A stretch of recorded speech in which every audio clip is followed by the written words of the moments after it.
ಎಲ್ಲರಿಗೂ ನಮಸ್ಕಾರ. ಸೌಂದರ್ಯ ಲಹರಿ ಕಲಿಕೆಗೆ ಹೃತ್ಪೂರ್ವಕವಾದ ಸ್ವಾಗತ. ಇದುವರೆಗೆ ನೀವು ಅರ್ಥ ಸಮೇತ ಸೌಂದರ್ಯ ಲಹರಿ 12ನೇ ಶ್ಲೋಕದವರೆಗೆ ಕೇಳ್ಕೊಂಡು ಬಂದಿದ್ದೀರಾ. ಈಗ ಬರೀ ಶ್ಲೋಕವನ್ನೇ ಹೇಳಿದ್ರೆ ಹೇಗಿರುತ್ತೆ ಅದನ್ನು ಕೇಳೋಣ. ನಾನು ಇದಕ್ಕೆ ಮೊದಲು 1ರಿಂದ 5ರವರೆಗೆ ಶ್ಲೋಕಗಳನ್ನ ಹಾಕಿದ್ದೀನಿ. ಈಗ 6ರಿಂದ 10ರವರೆಗೆ ಬರೋ ಅಂಥ ಶ್ಲೋಕಗಳನ್ನ ಒಟ್ಟಿಗೆ ಹೇಳಿ ಹಾಕ್ತಾ ಇದ್ದೀನಿ. ಎಲ್ಲರೂ ಕೇಳಿ ಹೇಳೋ ಪ್ರಯತ್ನ ಮಾಡಿ ಅಂತ ನನ್ನ ಉದ್ದೇಶ. ಮೊದಲಿಗೆ ಗುರುಗಳ ವಂದನೆ ಮಾಡೋಣ. ಸೌಂದರ್ಯ ಲಹರಿ ಕರ್ತ್ರೆ ಸರ್ವಮಂಗಲದಾಯಿನೇ ಶಂಕರಾಚಾರ್ಯವರ್ಯಾಯ ಯತಿರಾಜಾಯತೆ ನಮಃ. ಶಿವಶಕ್ತ್ಯಾ ಯುಕ್ತೋ ಯದಿ ಭವತಿ ಶಕ್ತಃ ಪ್ರಭವಿತುಂ ನ ಚೇದೇವಂ ದೇವೋ ನ ಖಲು ಕುಶಲಃ ಸ್ಪಂದಿತುಮಪಿ. ಅತಸ್ತ್ವಾಮಾರಾಧ್ಯಾಂ ಹರಿಹರ ವಿರಿಂಚಾದಿಭಿರಪಿ ಪ್ರಣಂತುಂ ಸ್ತೋತುಂ ವಾ ಕಥಮಕೃತ ಪುಣ್ಯಃ ಪ್ರಭವತಿ.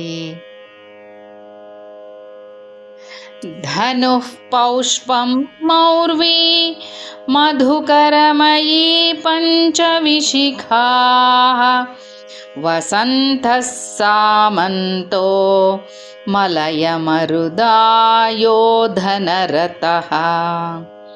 ತಥಾಪ್ಯೇಕಃ ಸರ್ವಂ ಹಿಮಗಿರಿಸುತೆ ಕಾಮಪಿ ಕೃಪಾಂ ಅಪಾಂಗಾತ್ತೇ ಲಬ್ಧ್ವಾ ಜಗದಿದಮನಂಗೋ ವಿಜಯತೆ. ಕ್ವಣತ್ಕಾಂಚೀದಾಮ ಕರಿಕಲಭಕುಂಭಸ್ತನನತಾ ಪರಿಕ್ಷೀಣಾ ಮಧ್ಯೆ ಪರಿಣತ ಶರಚ್ಚಂದ್ರವದನಾ. ಧನುರ್ಬಾಣಾನ್ ಪಾಶಂ ಸೃಣಿಮಪಿ ದಧಾನಾ ಕರತಲೈಃ ಪುರಸ್ತಾದಾಸ್ತಾಂ ನಃ ಉರಮಥಿತುರಾಹೋ ಪುರುಷಿಕಾ. ಸುಧಾ ಸಿಂಧೋರ್ಮಧ್ಯೆ ಸುರವಿಟಪಿ ವಾಟಿ ಪರಿವೃತೆ ಮಣಿದ್ವೀಪೆ ನೀಪೋಪವನವತಿ ಚಿಂತಾಮಣಿಗೃಹೆ. ಶಿವಾಕಾರೆ ಮಂಚೆ ಪರಮಶಿವಪರ್ಯಂಕನಿಲಯಾಂ ಭಜಂತೆ ತ್ವಾಂ ಧನ್ಯಾಃ ಕತಿಚನ ಚಿದಾನಂದಲಹರೀಂ. ಮಹೀಂ ಮೂಲಾಧಾರೆ ಕಮಪಿ ಮಣಿಪೂರೆ ಹುತವಹಂ ಸ್ಥಿತಂ ಸ್ವಾಧಿಷ್ಠಾನೆ ಹೃದಿ ಮರುತಮಾಕಾಶಮುಪರಿ. ಮನೋಪಿ ಭ್ರೂಮಧ್ಯೆ ಸಕಲಮಪಿ ಭಿತ್ವಾ ಕುಲಪಥಂ ಸಹಸ್ರಾರೆ ಪದ್ಮೆ ಸಹರಹಸಿ ಪತ್ಯಾ ವಿಹರಸೆ. ಸುಧಾಧಾರಾಸಾರೈಃ